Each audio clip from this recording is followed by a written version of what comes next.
wait, I just live here. Probably anti-citizen. Get those hands up! Wait, don't shoot! Area 61 in.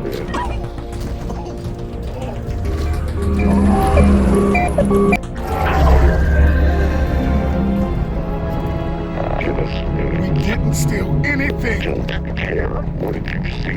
No one! I didn't see anyone! Get out and take them to transport. Dad!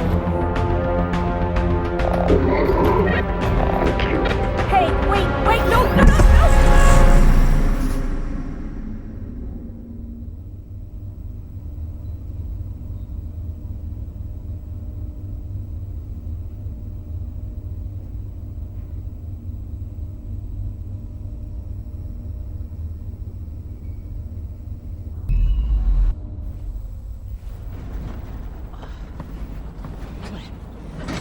In order to limit the possibility of motion sickness that could be induced by moving the player in a vehicle, we initially wrote this scene to have Alyx wake up after the van had already crashed.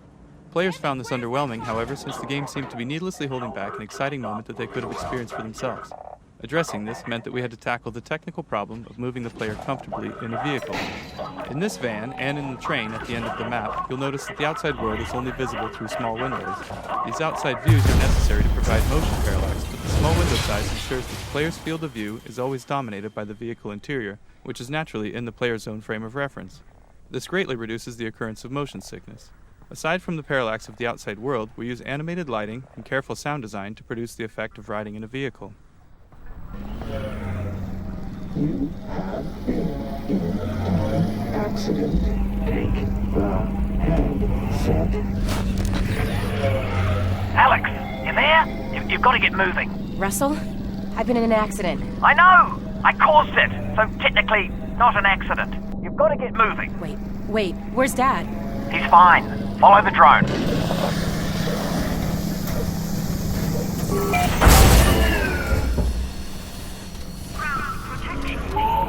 So, Dad's okay, right? Yeah, well, no. To be honest, he's in huge trouble. But... They've still got him. He's in a separate transport. And you saved me? Well, yes. I had no way of knowing who was in which van, so... Yes, the result was that I saved you. Do we know where they're taking him? Criminal holding. And then, when they realize he's Eli Vance, to Nova Prospect. But I'm already working on a plan to get him back. You're close to my lab.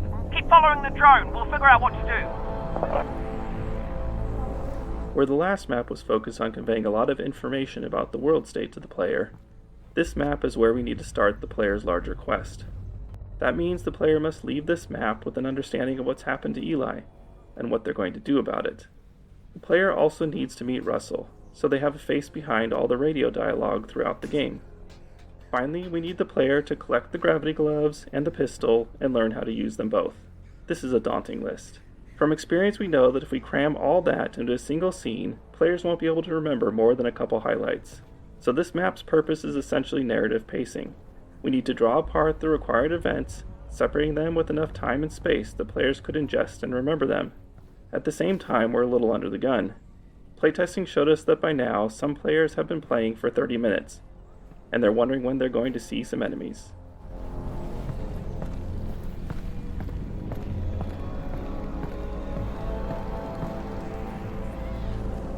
One of the first steps the writing team took on this map was to flesh out a scene between Russell and Alyx that covered all the dialogue we needed. Due to the fact the player is meeting Russell for the first time, and that there are a significant number of in-fiction events that Alyx and Russell need to talk about, the scene ended up containing a lot of dialogue. We knew there was no way we could build a scene that long without boring the player, and the most important elements would be lost in the noise. One of the first tools we used to address this was the introduction of Russell's drone. It allowed us to take chunks of the dialogue from that original scene and deliver them throughout the area preceding the scene. This meant the scene itself could skip over the in-fiction preliminaries and get right to the critical goal delivery.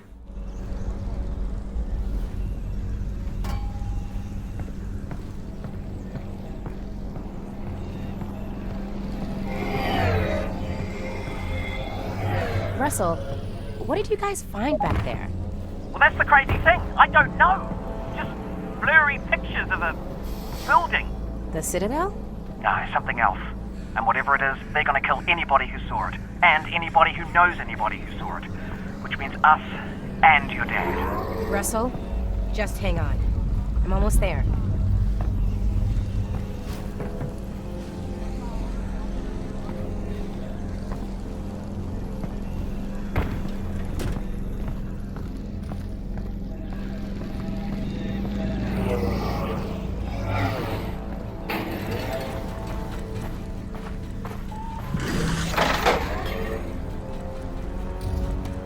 In addition to delivering narrative at a consumable pace, this map needed to continue communicating the state of the world outside of the quarantine zone.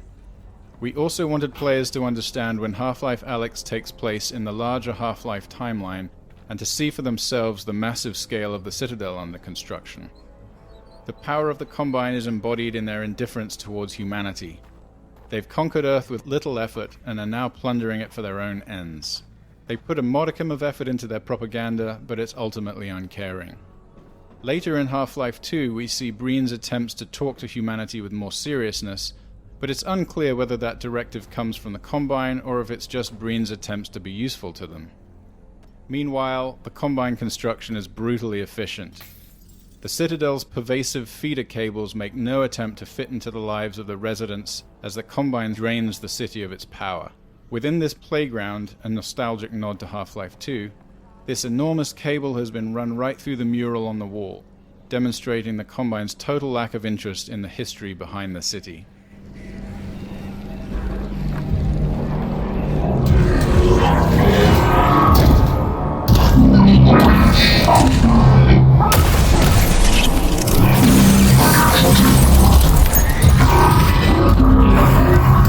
Alyx, everything cut out for a second. I lost the headset video feed. Can you see my drone? Is it okay? Sure. Yeah, I'll be there in a minute.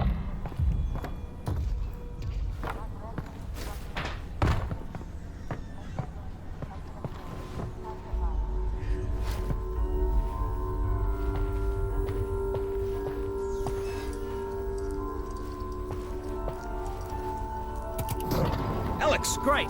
Okay, let's... Wait, my drone's okay, right? Nope, it exploded. I'm fine, by the way. Right, good. Well, that's the main.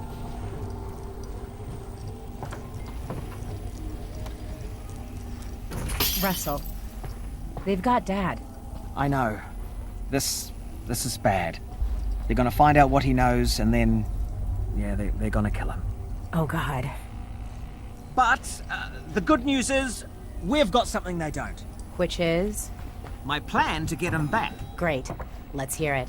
Now, pretty soon they're gonna realize that your dad is not gonna talk, and when that happens, he's off to have his brain sucked out. Russell. Potentially. Maybe not, though. I mean, they could just drill into his... Stop. Oh, yeah, still your dad.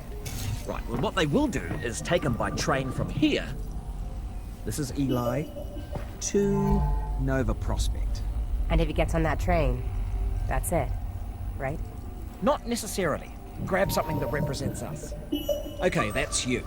I thought you said us. Well, one of us, me, will have to stay here for this plan to work. All right, fair enough. Just outside, there's a second train that also leads out of City 17 through the quarantine zone. Okay. Both trains intersect here at Fairview Junction. You take your train, get there before his train, and hack into the controls. That'll let me take over the system. Train comes to a halt, you deal with the Combine situation, and we get your dad back. Sounds good. Where's the train I'm taking? Out the back, through the yard. It's decommissioned, but I think I can hack into its controls. Oh, and get yourself a pair of Russells on the way out. Russells? The gloves, Alyx. You know, the gravity gloves. I have a few sets through there. You can calibrate them out by the shed. Got it. We can do this, Alyx.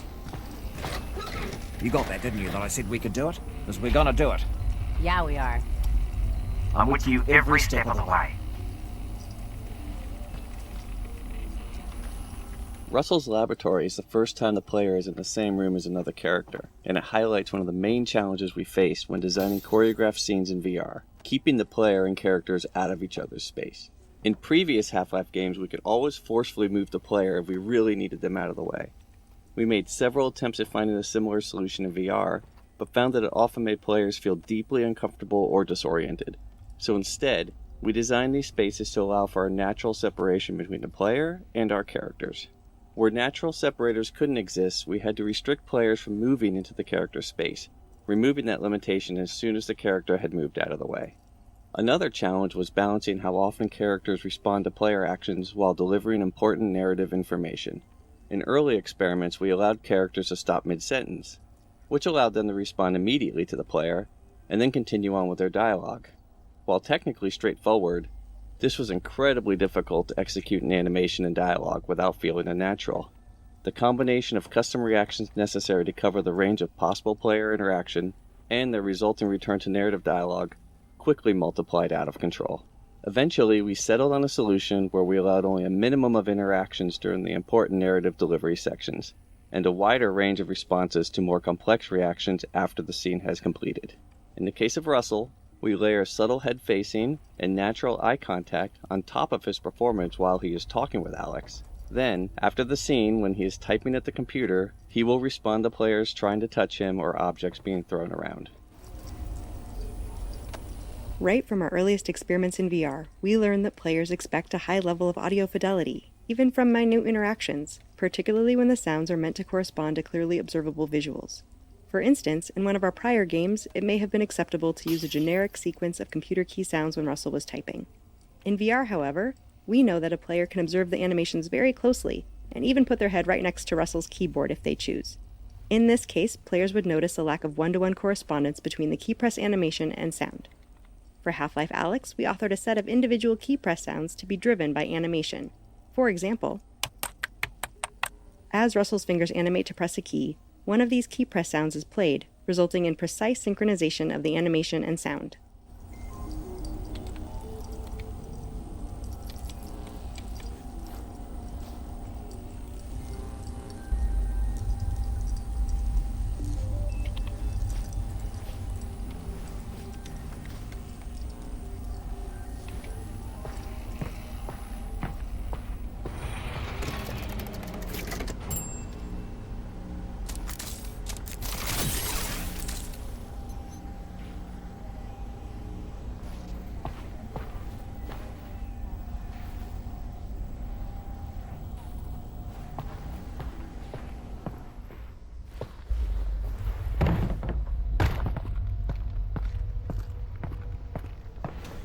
Alright, you know how this goes. There should be a bunch of junk down there. Aim at something with your hand open. Target it. Alright, make a fist. Catch it. Boom. Yep. Great. Try again. Just like that. One more time. That's it. Perfect. We're done. Oh, wait. I almost forgot. Alyx, up here! You're gonna need a gun! Don't worry, it's unloaded. It's unloaded now! Oh, almost forgot. Guns need ammo. Here you go. Right, heading back to the courtroom.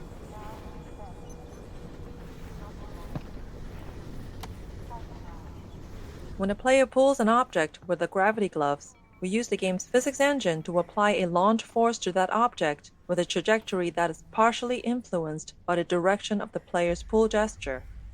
We set the object's launch velocity to result in a standard flight time from pull to catch, so the player can develop a rhythm that eventually becomes automatic. We want the object to arrive at the hand as reliably as possible, so after the initial launch we continually apply small impulse forces along the trajectory, represented by the white arrows. Those impulses help counter gravity and compensate for collisions with obstacles along the way, while continuously steering the object toward the hand, which is itself a moving target. A generous catch range and subtle haptic feedback when the object enters that range virtually guarantees that it will end up in the player's hand every time, even if their attention is focused elsewhere. One other benefit of implementing this with physics is that we didn't need to do custom handling for an object's size, mass, or inertia, and it automatically compensated for the non-standard gravity that players encounter inside the vault at the end of the game.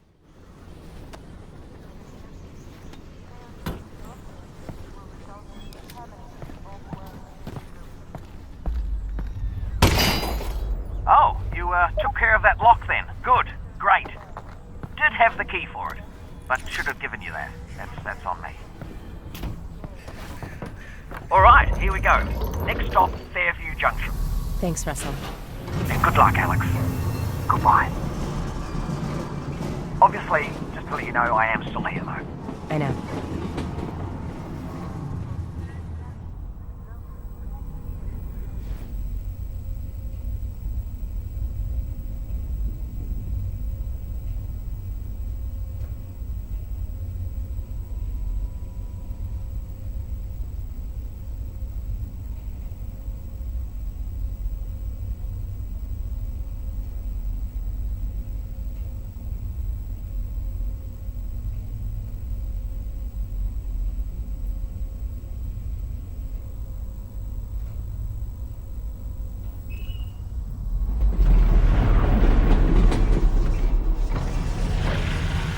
Hello, Alyx? We might have a problem. Probably nothing to worry about. Did the train stop? It stopped, didn't it? Yeah, what happened? It's jammed. When the Combine shut down the quarantine zone, they must have tightened security. Which means? Yeah, you're nowhere near Fairview Junction. You're just outside the QZ. And this is as far as we get by train. Then I'm headed on foot. Good. I'll see if I can get you in some other way.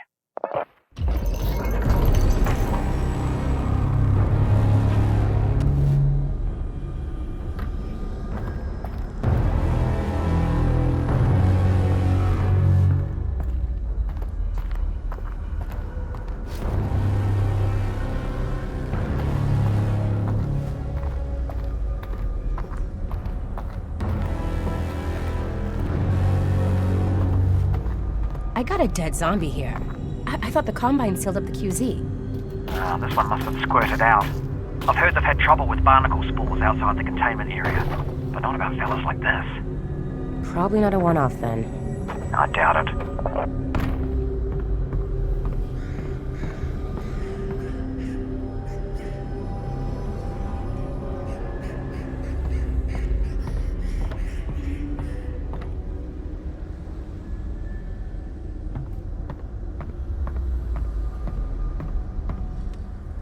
When a player pulls an object with the gravity gloves, we use the game's physics engine to apply a launch force to that object with a trajectory that is partially influenced by the...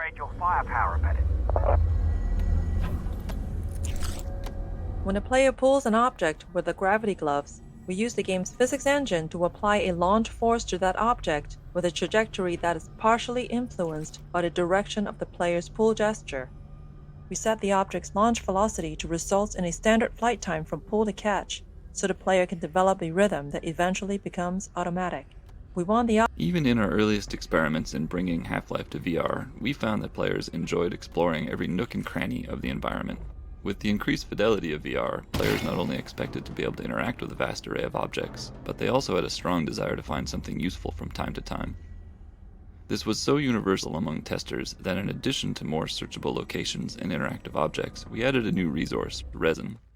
Level designers could place this new resource in fun and interesting locations that weren't tied to game progression, rewarding players wider-ranging exploration. We also tied this new resource to a longer-term goal in the form of weapon upgrades, further motivating players to explore the environment. Deep scavenger hunts and keen observation would result in more resin to spend as a reward.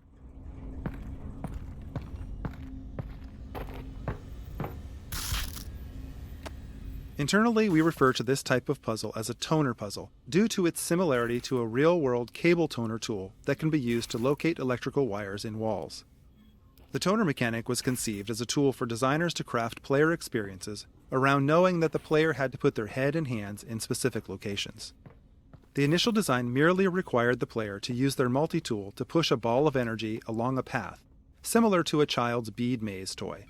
While this simple design was successful at getting the player to put their head and hands in particular locations, the lack of branching meant that the player wasn't required to make any choices, nor was there any possibility of negative consequences. I think I can reroute this To address these issues, we added the rotating junction elements, which allowed for branching paths and became the player's primary means of interacting with toner puzzles. While the toner puzzles ramp up in complexity throughout the game, this first toner puzzle is designed to use a minimal number of elements to introduce players to the key ideas that power flows through wires, power can be rerouted by rotating junctions, and power has an effect on the physical world, such as turning on lights and opening gates. The sparking electrical outlet that branches down toward the floor is not strictly necessary for this simple puzzle, but it was added here to expose players to its behavior, since it was causing confusion in later puzzles when players were seeing it for the first time in more complex configurations.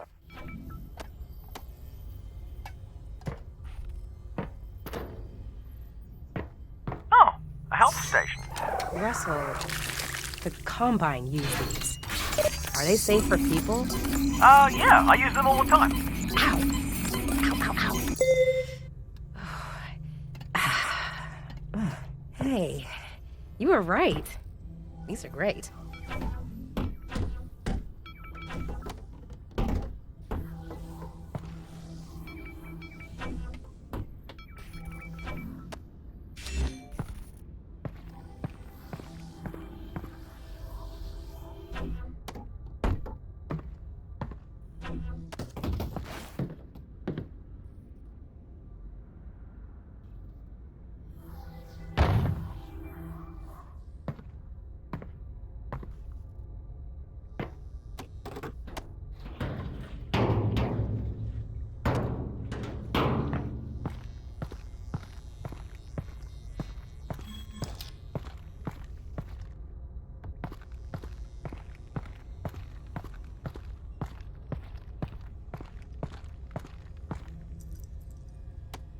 From our earliest experiments in VR, we realized how critical high-quality, high-density lighting was to conveying a sense of realism.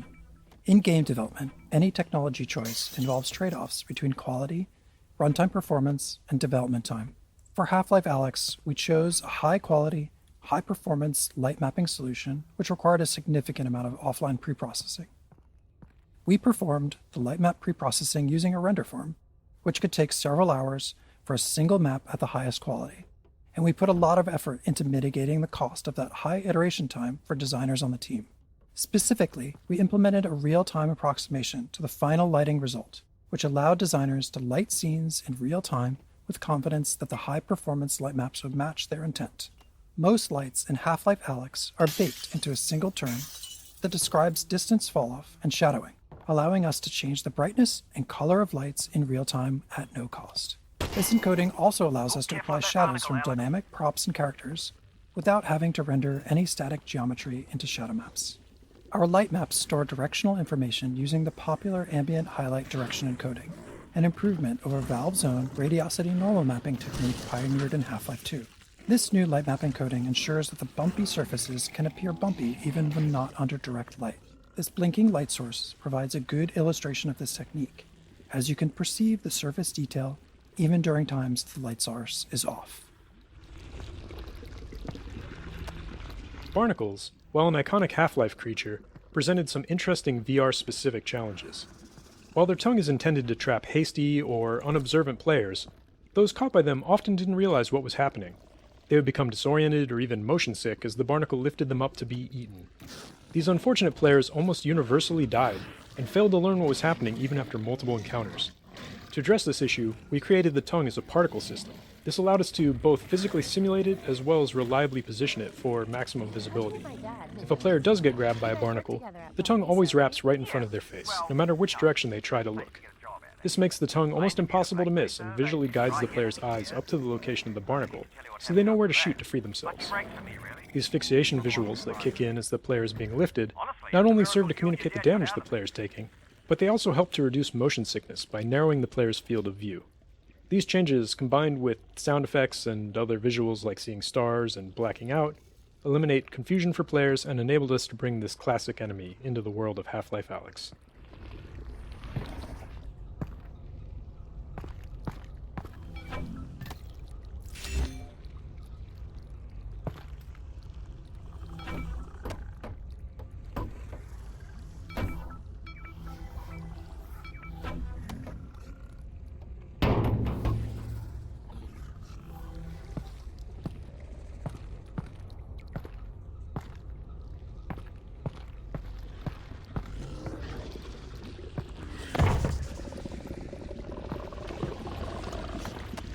We got a lot of positive feedback from our initial experiments requiring players to perform a series of physical actions to reload the pistol.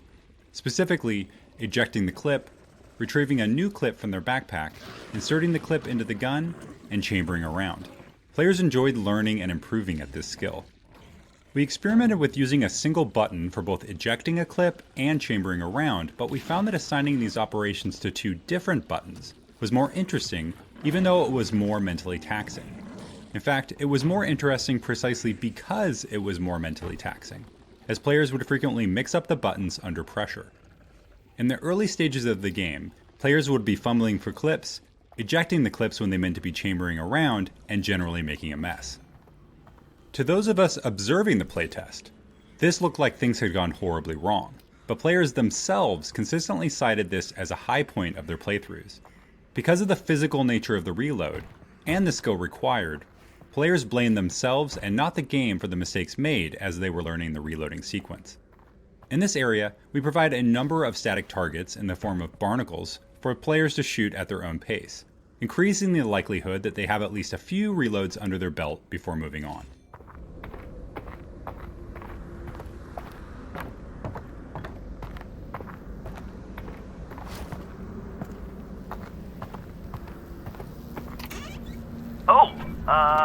Do you need a minute? Because, I could pause the feed. Just looking, Russ.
I take it the quarantine zone is behind this hatch?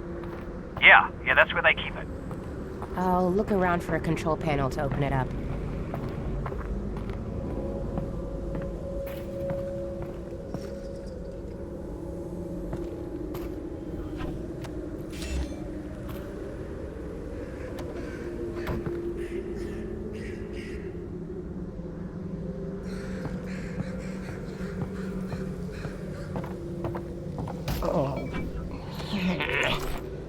Ugh.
In prior Half-Life games, while playing as Gordon, the player saw Alyx use her multi-tool to hack into Combine security systems in order to unlock doors or perform other acts of sabotage.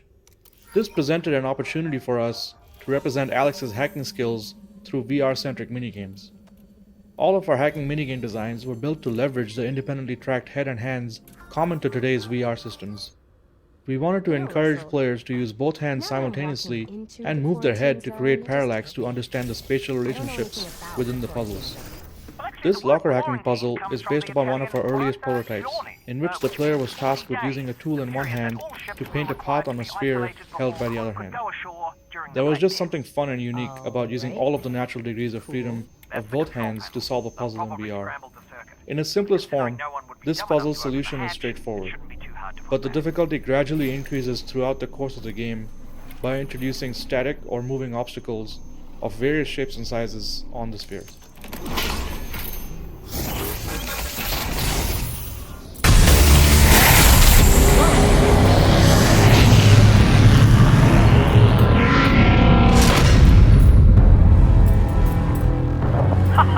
There we go, finally. I'm gonna head in. How far is Fairview Junction? You'll go through the old subway tunnels on your way to the train yard. Have they started moving Dad yet? I don't think so, which is good news because we've still got time. Oh, that's great. Or bad news because they've already killed him. And you don't need to move a corpse, you just bury it. Or burn it. You still there, Alyx? Mm-hmm.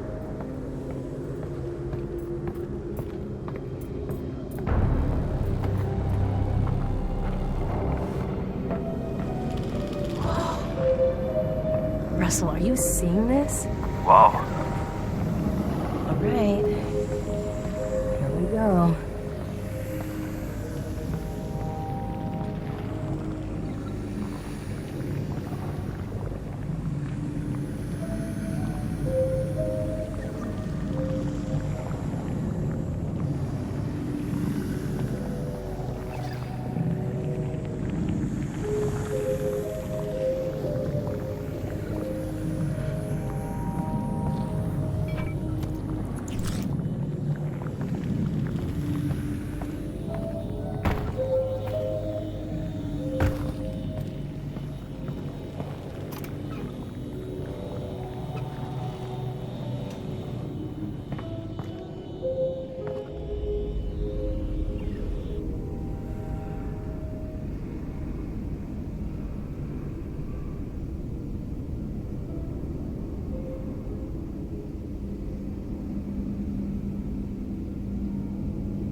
In our early prototypes, players could heal themselves by grabbing a Half-Life 2 health pack and pressing down on a controller button.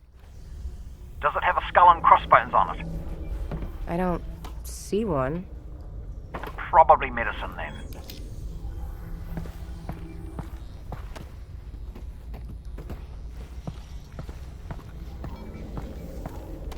In our early prototypes, players could heal themselves by grabbing a Half-Life 2 health pack and pressing down on a controller button, which obviously wasn't a very interesting VR interaction. During the development of Half-Life Alyx, the Counter-Strike team added health injectors into CSGO as part of the new Danger Zone game mode they were developing. When we saw this, we felt that an injector would work well as an intuitive healing item in VR as well. Players would press a button to arm the injector as a way of indicating their intent to use it. This prevented unintentional use of the injector and gave us an opportunity to showcase how physical the interaction was going to be via haptics, animation, and sound. Some testers even initially responded with dread over the fact they were going to have to use a needle on themselves and looked away when performing the injection action.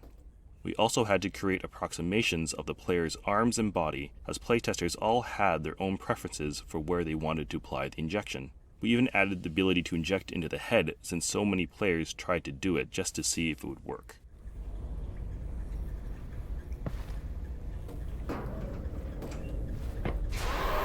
Do you hear that?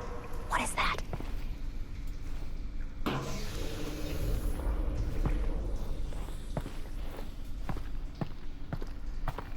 Oh boy.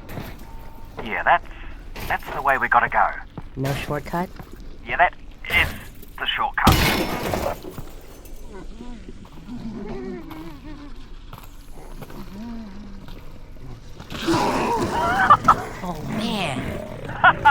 barnacles on our side. It's not though, obviously, so don't walk under them. We had to ensure that players would become proficient at reloading their pistol during the early levels of the game, or later encounters in the game would be overly difficult. The prior map contained only static targets in the form of barnacles. Ammo, might come in handy. Got it. Thanks. We had to ensure that players would become proficient at reloading their pistol during the early levels of the game, or later encounters in the game would be overly difficult. The prior map contained only static targets in the form of barnacles. Players could engage the barnacles at their own pace, but there were enough of them that players would need to reload at least a few times. This first live zombie is locked behind the chain link fence and cannot reach the player until the player opts into the encounter by shooting the lock on the door. The placement of zombies in the upcoming section of the game is designed to require plenty of reloading, to ensure that the player builds up this skill.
Virtual reality provides the opportunity to add physicality to gameplay, but this needs to be balanced against player fatigue and accessibility. For example, we experimented with a low ceiling in this area, requiring players to crouch the whole time that they made their way across the tops of these train cars. Playtesters did not enjoy having to crouch for so long, so we raised the ceiling.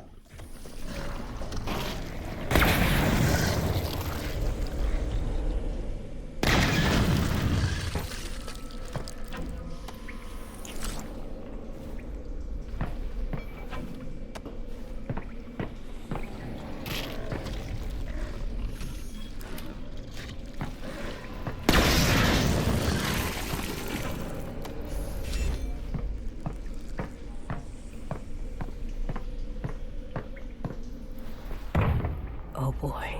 Yeah, be careful.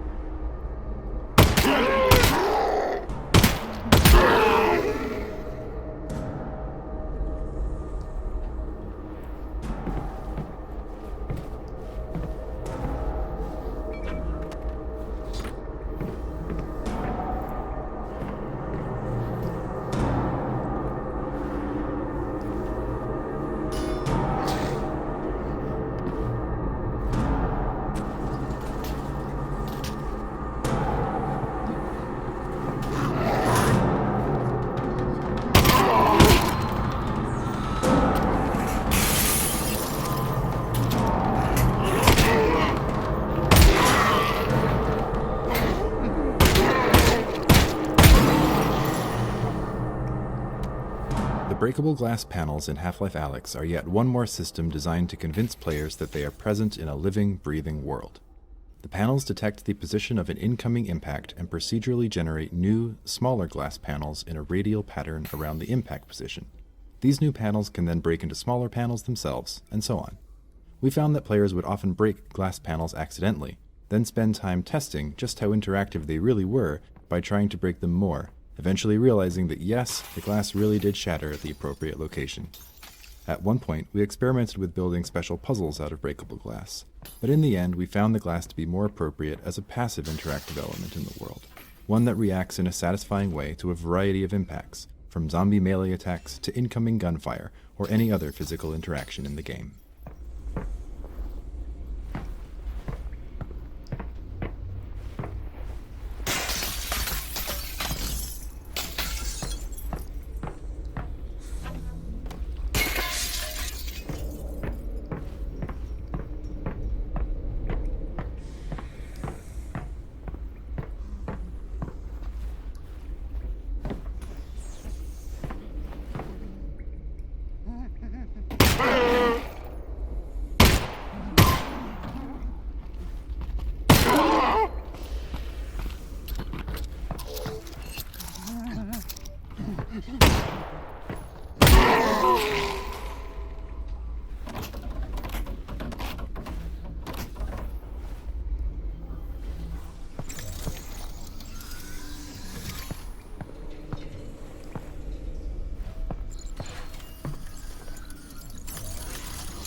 Alyx, I think that's a combine fabricator. Put something in it. I want to see how this thing works. Will it work on the Russells? No, but it should fix up that pistol nicely. Good thing, too, I gave you one of my lesser guns. Thanks, Russell. Well, you know, in case it doesn't make it back. Tell you what, Russell. If I die, I owe you a gun. You owe me a gun anyway. That wasn't a gift. That's my gun.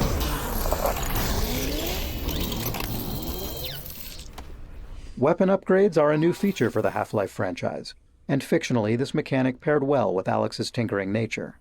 We approached this design challenge first by thinking about what sort of upgrades could be meaningful and also provide additional value to players without removing established interactions. With limited resin to spend, the upgrade system also provided an avenue for players to personalize and invest in their favorite weapon, or streamline an interaction on another weapon, increasing its value to them. For example, the reflex sight still requires players to physically aim, but it improves the feedback on exactly where their shot will hit, and exposes previously hidden enemy weak points. While some players enjoyed this feedback and new targeting opportunities, others didn't and would instead focus on upgrades that suited their style of play.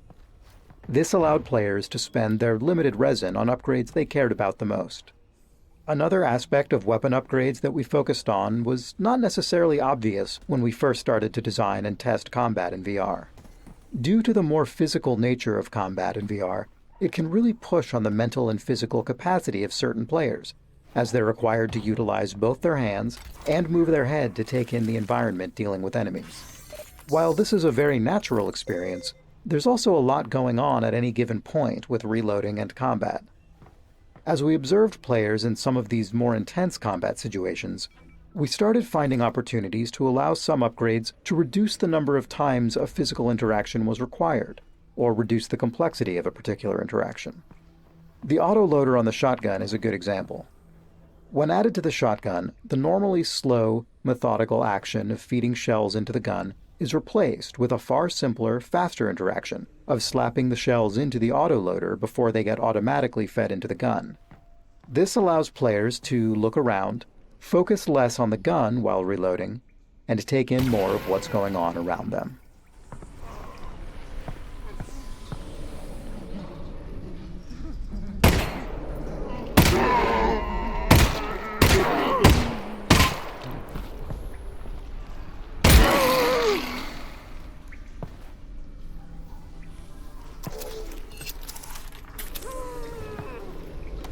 At the beginning of the Half-Life Alyx project, we had the expectation that players would want to take a break after 30 to 45 minutes, since that's what we were seeing with the lab and other small-scale VR experiences available at the time.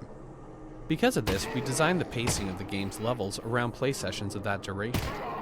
Over the course of development, however, the game itself included more downtime between intense combat encounters, and the comfort of the new crop of HMDs improved significantly. In fact, as the game progressed, we found that players were happy to play for hours on end. At the end of a playtest, players would often remark that this was the longest they had ever played VR in a single session.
Nice shooting, Alyx. Thanks. You know, for all your talk about what a lesser gun this thing isn't half bad.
Hit crab! I see it.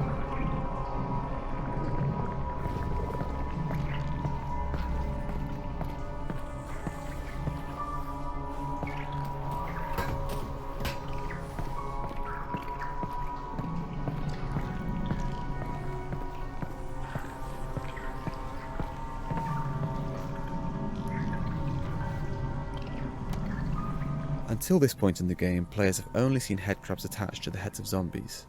This led playtesters familiar with headcrabs from prior games to anticipate encountering them on their own. We decided to play up this anticipation by foreshadowing the first headcrab encounter with a headcrab that drops out of a vent before disappearing, as well as headcrab sounds in the environment, including a threatening headcrab sound coming from the partially boarded up doorway ahead. Where to go?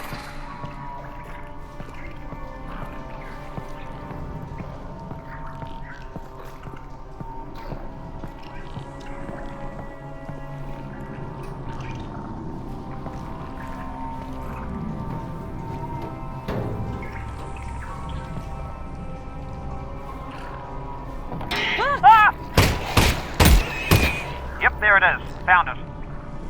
Probably only one of those.